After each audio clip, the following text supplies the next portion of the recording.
C'est grâce aux proches des 4 otages que l'on en apprend chaque heure davantage. Sur les conditions de leur détention tout d'abord.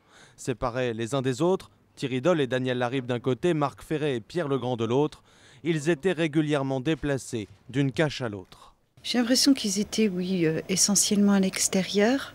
C'est ce qu'il me dit, en fait, c'était très confiné avec très peu de personnes. S'ils n'ont pas subi de maltraitance physique patente, leur captivité n'en fut pas moins extrêmement pénible dans le désert malien.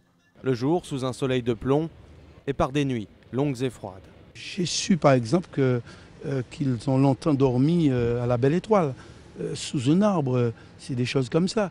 Nourris avec des pâtes, matin, midi et soir, ils avaient juste le droit de faire leur propre feu et du thé avec du sucre. Quant aux relations avec le monde extérieur, elles étaient quasi inexistantes, sauf ces dernières semaines. Il m'a dit qu'effectivement, il avait entendu son papy sur RFI. Et autrement, les informations qu'ils avaient de temps en temps, c'était, il me dit, c'est les Moudjahidines m'ont dit que. Donc ils ont eu quelques informations, je crois, données par les ravisseurs. Grâce à Marion, la fille de Daniel Laribe, on sait aussi désormais que son père et Thierry Doll ont réussi à échapper à leurs ravisseurs pendant 48 heures avant d'être repris. Ils avaient tout préparé à l'avance en stockant de la nourriture et en remplissant leurs poches avec ce qui était le plus énergétique.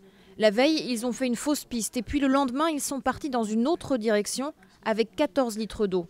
Ils ont marché pendant 48 heures jusqu'à ce qu'ils croisent un autre groupe de Touaregs.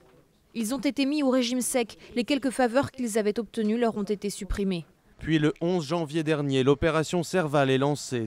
À ce propos, Daniel Laribe dit à ses proches qu'ils ont eu très peur, que 4 ou 5 fois, dit-il, ils pensaient que les bombes allaient leur tomber dessus et qu'ils allaient y passer.